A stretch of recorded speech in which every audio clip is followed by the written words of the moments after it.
आपको बता दें 15 मार्च से प्रचार प्रसार करेंगे प्रधानमंत्री मोदी। दक्षिण से प्रचार की शुरुआत करेंगे पीएम मोदी। इस वक्त की बड़ी जानकारी सामने आ रही है। 15 से 19 मार्च तक दक्षिण भारत में ही रहेंगे पीएम मोदी और दक्षिण भारत के किन किन इलाकों में रहेंगे ये राम आपको बताएंगे। तमिलनाडु, कर्नाटक, तेलंगाना का दौरा है पीएम का।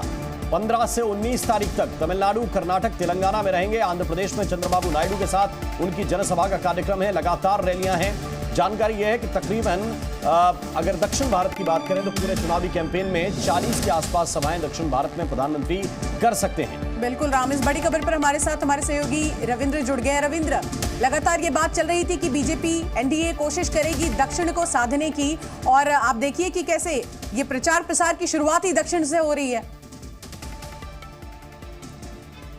बिल्कुल, देखिए जो मिशन 370 है और उसमें दक्षिण का बहुत पार्ट होगा। प्रधानमंत्री नरेंद्र मोदी जो ऐलान किया है, और इसलिए जब चुनाव प्रचार के बीजेपी के या एनडीए के चुनाव प्रचार शुरुआत हो रही है तो ये साउथ से ही हो रहा है। और इसमें भी महत्वपूर्ण है कि गुंटूर और वाइजाग में जो नया एलआई बने हैं एनडीए के, चंद्रबाबू नायडू और पवन कल्याण, ये दोनों भी प्रधानमंत्री नरेंद्र मोदी के साथ होंगे आंध्र प्रदेश में, जहां बीजेपी 6 सीटें पर चुनाव लड़ने की तैयारी कर रही है। और आंध्र प्रदेश से एनडीए को बड़ी उम्मीद है कि जो 400 पार का नारा है प्रधानमंत्री का, उसमें एनडीए के लिए एक बड़ी सीटें होंगी आंध्र प्रदेश से। इसी तरह तेलंगाना से भी प्रधानमंत्री नरेंद्र मोदी लगातार दौरा कर ही रहे थे। इस बार जो शेड्यूल बना है, प्रस्तावित है, इसमें 3 रैलियां होंगी उनकी तेलंगाना में। तो ये 4 दिन में 12 से ज़्यादा रैलियां हैं, 5 से ज़्यादा जनसभाएं, चाहे वो केरल में हो या फिर तमिलनाडु में, चाहे वो कोयम्बटूर में हो या कन्याकुमारी हो, सलेम हो या फिर जफराबाद। लगातार वो दौरा करेंगे। धारवाड़ हो कर्नाटक में या फिर कहीं और। बड़ा सवाल ये भी उठ जाता है, देखिए टीडीपी के साथ जब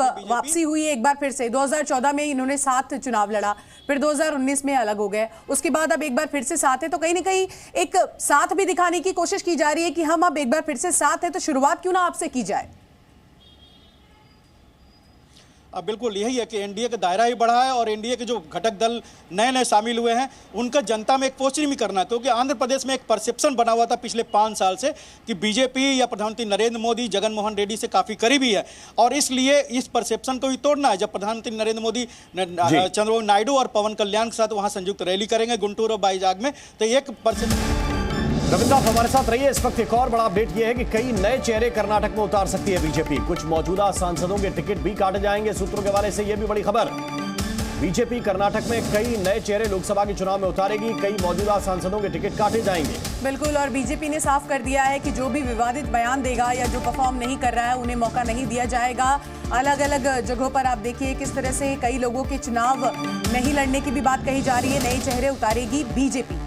रविंद्र कुमार इस वक्त हमारे साथ जुड़े हुए हैं। रविंद्र, ये वजह ये है कि कुछ चेहरे ऐसे हैं जो ये कह रहे हैं कि हम चुनाव नहीं लड़ना चाहते, या परफॉर्मेंस के आधार पर ये तय होगा कि उनका टिकट काटा जाए कि नहीं?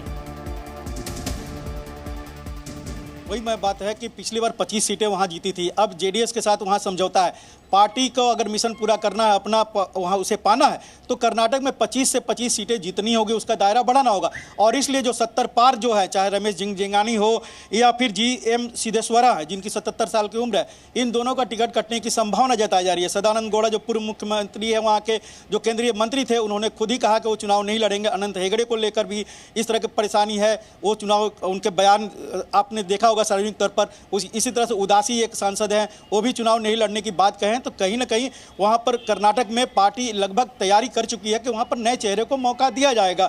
ऐसे में कर्नाटक में बड़ी संख्या में जो मौजूदा सांसद हैं उनका टिकट कटना तय है, उम्र को लेकर, परफॉर्मेंस को लेकर, उनके बयानों को लेकर। ठीक है, बहुत बहुत शुक्रिया, बहुत बहुत धन्यवाद रविंद्र आपका इस पूरे अपडेट के लिए। जी न्यूज़।